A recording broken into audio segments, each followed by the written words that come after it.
Hello students, I am your social science teacher. Today we will read chapter number 1, Cartography and the study of maps. आज हम पढ़ने वाले हैं मानचित्रण और मानचित्र का अध्ययन. So let's discuss about the maps. Children, direction, scale and symbol are very important. बच्चों, मानचित्र को समझने के लिए तीन महत्वपूर्ण चीजें होती हैं: दिशा, पैमाना और संकेत. मानचित्र में किसी बड़े भूभाग जैसे देशों, राज्यों, जिलों, शहरों तथा गांवों को छोटे रूप में प्रदर्शित किया जाता है. तो बच्चों, भूगोल विषय पढ़ने के लिए हमें दिशाओं का ज्ञान होना आवश्यक है, तभी हम मानचित्र को भी पढ़ सकते हैं. So let's discuss about the direction.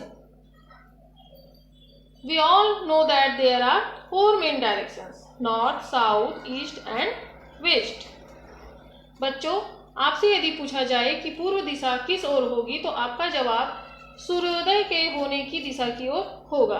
जैसे किसी एक दिशा का पता होने पर हमें शेष तीनों दिशाओं का ज्ञान हो जाता है, तो हम सूर्य की स्थिति से दिशा का पता करेंगे. जैसे यदि हम सूर्योदय के समय सूर्य की ओर मुंह करके खड़े हो जाएं, तो सामने की ओर पूर्व होगा, पीठ की ओर पश्चिम, बाएं हाथ की ओर उत्तर एवं दाएं हाथ की ओर दक्षिण दिशा होगी.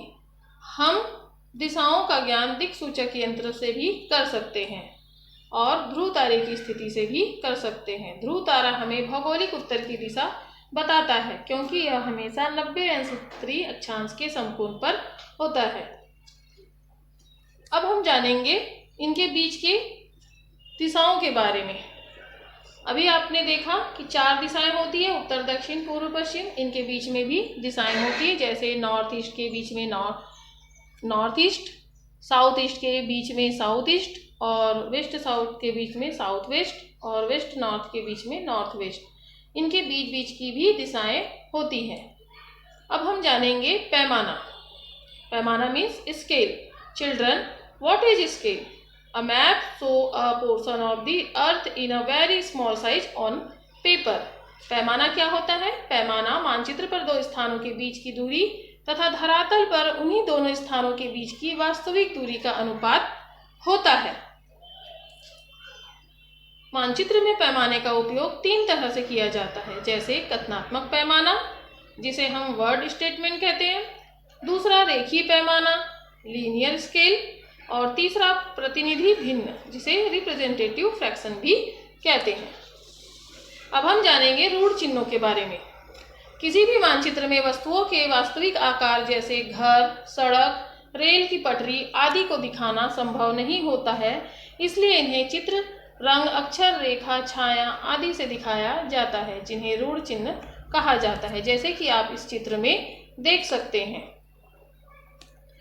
यह देखिए, चित्र में देखिए आप, पक्की सड़कें, कच्ची सड़कें और अंतर्राष्ट्रीय राज्य,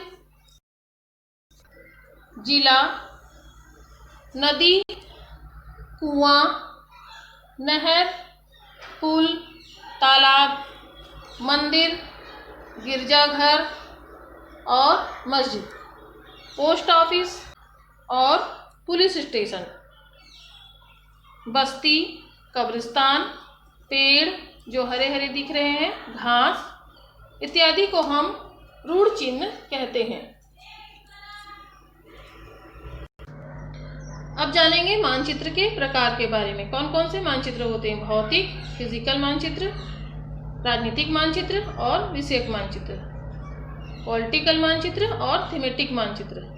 भौतिक मानचित्र को क्या कहते हैं? फिजिकल, राजनीतिक पॉलिटिकल और विषयक थीमेटिक मानचित्र. भौतिक मानचित्र में फिजिकल मैप कागज पर भौतिक पहलुओं जैसे फिजिकल एस्पेक्ट्स को दर्शाती है, जैसे पर्वत, पठार, नदी, झील, माउंटेन, प्लेट्यू, रिवर, ब्लैक. जैसे कि ये देख सकते हैं आप पिक्चर में, पर्वत, पठार, मैदान और नदी, महासागर. ये राजनीतिक मानचित्र किसे कहेंगे?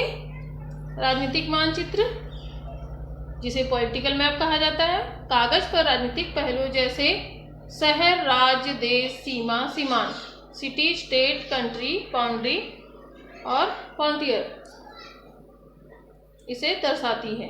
विषयक मानचित्र जिसे थीमेटिक मैप कहा जाता है, कागज पर किसी निश्चित जानकारी को थीम के रूप में दर्शाना, जैसे जलवायु, क्लाइमेट, परिवहन, ट्रांसपोर्ट दो तरीके से, रेलवे और सड़क।